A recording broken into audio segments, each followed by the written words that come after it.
తెనాలి పురపాలక సంఘం నిర్వహిస్తున్న ప్రత్యేక శానిటేషన్ కార్యక్రమాన్ని 24వ వార్డులో నిర్వహించారు. ఈ సందర్భంగా చైర్పర్సన్ తాడిబోయిన రాధిక వార్డులో జరుగుతున్న పనులను పరిశీలించారు. తెనాలి పట్టణంలో సాధారణంగా జరిగే శానిటేషన్ పనులే కాక ప్రత్యేకంగా చేపడుతున్న సామూహిక పారిశుధ్య కార్యక్రమాలను 24వ వార్డులో చేపట్టారు. ఈ కార్యక్రమాన్ని చైర్పర్సన్ తాడిబోయిన రాధిక పరిశీలించారు. మురుగు కాలువలో పేరుకుపోయిన పూడికలను తొలగింపు చర్యలు తీసుకోవడంతో పాటు వ్యర్థాలను కాలువలో వేయవద్దంటూ స్థానికులను కోరారు. అంతేకాకుండా మురుగు కాలువ పైన బడ్డీ కోట్లు ఉండటాన్ని గమనించిన చైర్పర్సన్ బడ్డీ కోట్ల కింద కాలువల్లో పేరుకుపోయిన పూడికను తొలగించే చర్యలు తీసుకున్నారు.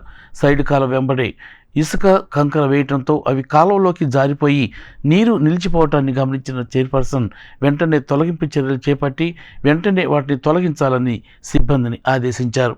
ఈ సందర్భంగా చైర్పర్సన్ తాడిపోయిన రాధిక మాట్లాడుతూ పట్టణంలోని పరిసరాలు పరిశుభ్రంగా ఉంచడంతో పాటు మురుగు కాలువల్లో నీరు పారుదల సక్రమంగా సాగిపోయేలా తీసుకుంటున్న చర్యల నేపథ్యంలో ప్రజలు వ్యర్థాలని కాలువలో వేయటం కానీ అలాగే రోడ్డు మీద వదిలేయటం కానీ చేయవద్దంటూ చైర్పర్సన్ రాధిక విజ్ఞప్తి చేశారు. ఈ కార్యక్రమంలో councillor Pedalanka Lakshmi Lavanya, municipal assistant commissioner Lakshmipathi, assistant engineer Sunil Kumar, municipal health officer Nirmala, town planning officer Sambasivarao, సచివాలయ సిబ్బంది పాల్గొన్నారు. ముందుగా అందరికీ నమస్కారం. ఈ రోజున 24వ వార్డుకి విజిట్ చేయడానికి వచ్చాను. ఇక్కడ అందులో భాగంగా ఈరోజు ఇక్కడికి వచ్చేదానికి బాగా సిల్ట్ ఉంటానా బాగా అది వాటర్ అనేది ఎటు పోకుండా మురుగంతా అక్కడ ఆగిపోవడం జరిగింది. అది మా సిబ్బందికి కూడా చెప్పడం జరిగింది. వాళ్ళకి గట్టిగా వార్నింగ్ ఇచ్చి అలానే మనకి వర్కర్స్ తక్కువ ఉన్నది మన అందరికీ తెలిసిందే. అతి త్వరలోనే ఆ సమస్య కూడా తీరుస్తామని. అలానే ఈ వార్డుల్లో వచ్చేసి ఎక్కువ ఖాళీ స్థలాలను ఉంది కాబట్టి వాళ్ళకి చెప్పేది ఏంటంటే ఖాళీ స్థలాలు అది శుభ్రం చేయించుకుంటే పక్కన వాళ్ళు ఇబ్బంది పడకుండా ఉంటారు. ఆ చెట్ల వల్ల దోమలు కానివ్వండి, పురుగులు కానీ, పాములు ఇలాంటివి వస్తాయి కాబట్టి దయచేసి అది ఎవరికైతే స్థలాలు ఉన్నాయో వాళ్ళందరూ క్లీన్ చేయించుకోవాలని కోరుతున్నాను. అలానే ఈ వార్డులో వచ్చేసి పంప్ ఒకటి అడిగారు, అది కూడా త్వరలోనే వేపిస్తానని చెప్పడం జరిగింది.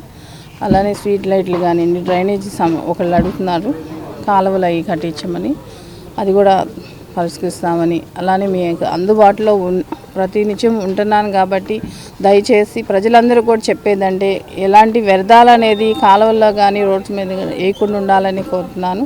ఏదైనా ఉంటే వేస్ట్ ఏమైనా ఉంటే డస్ట్బిన్ రూపంలో మా వర్కర్స్కి అందించాలని కోరుతున్నాను. అలానే మనం శానిటేషన్ మెరుగుపడితేనే మన ఆరోగ్యం కూడా మెరుగుపడింది కాబట్టి దయచేసి ప్రజలందరూ కూడా సహకరించాలని కోరుకుంటున్నాను. ఇవాళ డ్రైన్స్ వార్డు మొత్తం ఒక 40 మంది వర్కర్స్ని ఇచ్చి కాలువలు పూడికలు తీయడానికి మేడం గారు వచ్చారు. వాళ్ళని ఇన్స్పెక్ట్ చేయడానికి వచ్చారు. బాగా లోతుగా తీపిస్తే కనుక వర్షం పడినప్పుడు ఫ్లోటింగ్ అనేది వెళ్ళిపోతూ ఉంటుంది.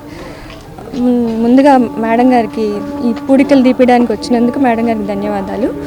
అలాగే చెట్లు కాలువ వెంబట ఉన్న మొక్కలన్నీ పీకేయమని చెప్పారు. అది కాక వాటర్ పంపు అడిగారు, స్ట్రీట్ లైట్స్ ఏవైతే చెప్పారో అతి త్వరలో పరిష్కరిస్తారు.